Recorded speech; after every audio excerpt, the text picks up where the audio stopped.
Well, Mark, you started off your reign here against two teams at the top end of the league. At the weekend, it was another game against that team that's high flying. Were you able to judge progress based on that game compared to back then?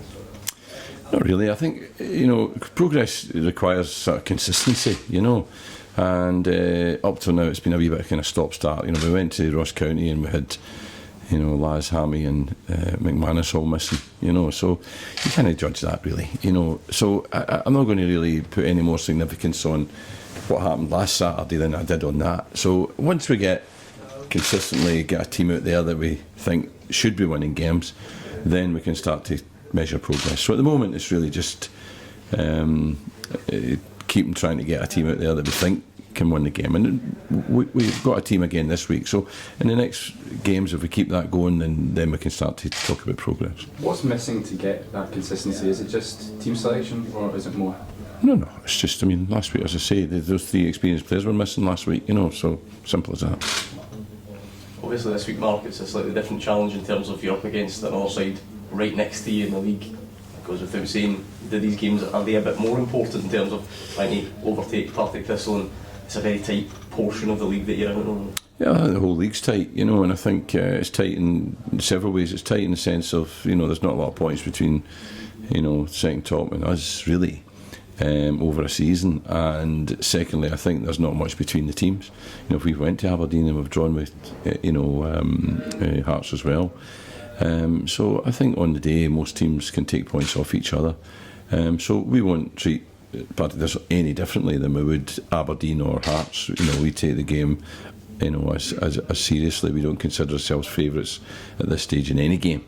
So it's another 3 points that are there for both teams, and I think both teams, ourselves and Thistle, will fancy they can get the 3 points. So that should make it a good head-to-head. When you look at this group you've got, I know every team's different. Do you feel the need to play a particularly different way away from home, or is this the type of group that you're happy to approach games the same no matter where they are? Well, I think you try and approach games more or less the same, but I think the opposition force you have to adopt, because quite often at home they take a different approach, so each game is different, but what we're trying to do is, as I say, build consistency, albeit you maybe have to tweak it a little bit in terms of where you would expect, for instance, to have to defend away from home as opposed to where you might have to defend at home when you're maybe pushed further up the park. So it changes the emphasis a little bit, but in terms of what we're trying to do, it doesn't change my thinking.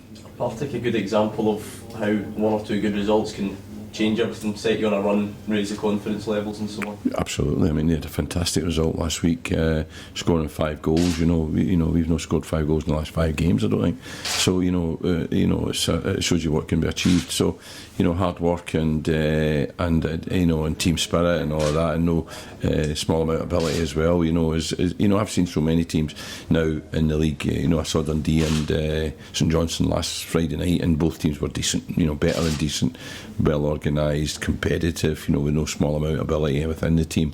They're able to defend, but they're able to score goals as well. So I think the league's decent, and Partick Thistle are a big part of that. Mark, you talked about the experienced players making such a big difference. What is it about the experience that can kind of flip two completely different games? What is it they bring rather than the word experience? Can you put your finger on it? Well, it's game knowledge. I think they understand and can quickly take out what we are trying to do. They can understand, the sort of strategy, and they can also help others.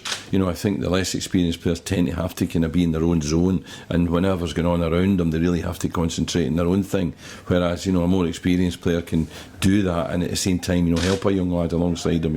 It's why, Steve McManus, for instance, could play with either of the two young centre halves, and I can guarantee that the young centre halves will have a better game because he's able to talk them through it and advise them and move them around the pitch and move them up and down the pitch in a way that maybe they don't do for each other. For instance, at Ross County, when Kieran and Louis played together, they've got nobody really with that game knowledge to help them.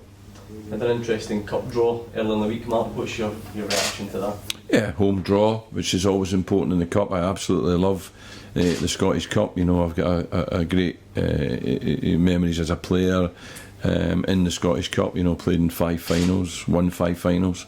So it's a great competition for me in my career. So it's something I take very seriously, and I think we've saw a lot of the maybe less fancy teams getting to cup finals in recent years. So it's possible for all of us, I think, to be in a cup final. So a draw like that is one that we would hope to take advantage of. But I think we've got 4 games to play before we play that. We're hoping that personal success can rub off here, though, because I know that for all the impressive league form in recent years, this has probably been the one thing that's been missing.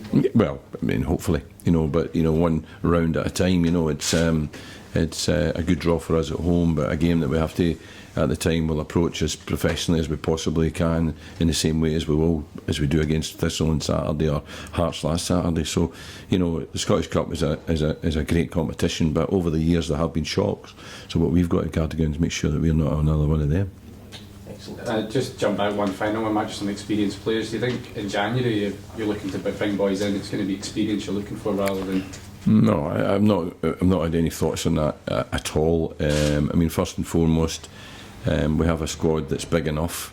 So if I'm going to, add bodies to it, I'm going to have to lose some as well. And that's not always easy. So, that'll look after itself. But I've got no thoughts at this moment in time. My thoughts would be, if I start focusing on that, would be if they're good enough and better than what I've got, and if they play in the positions that I need.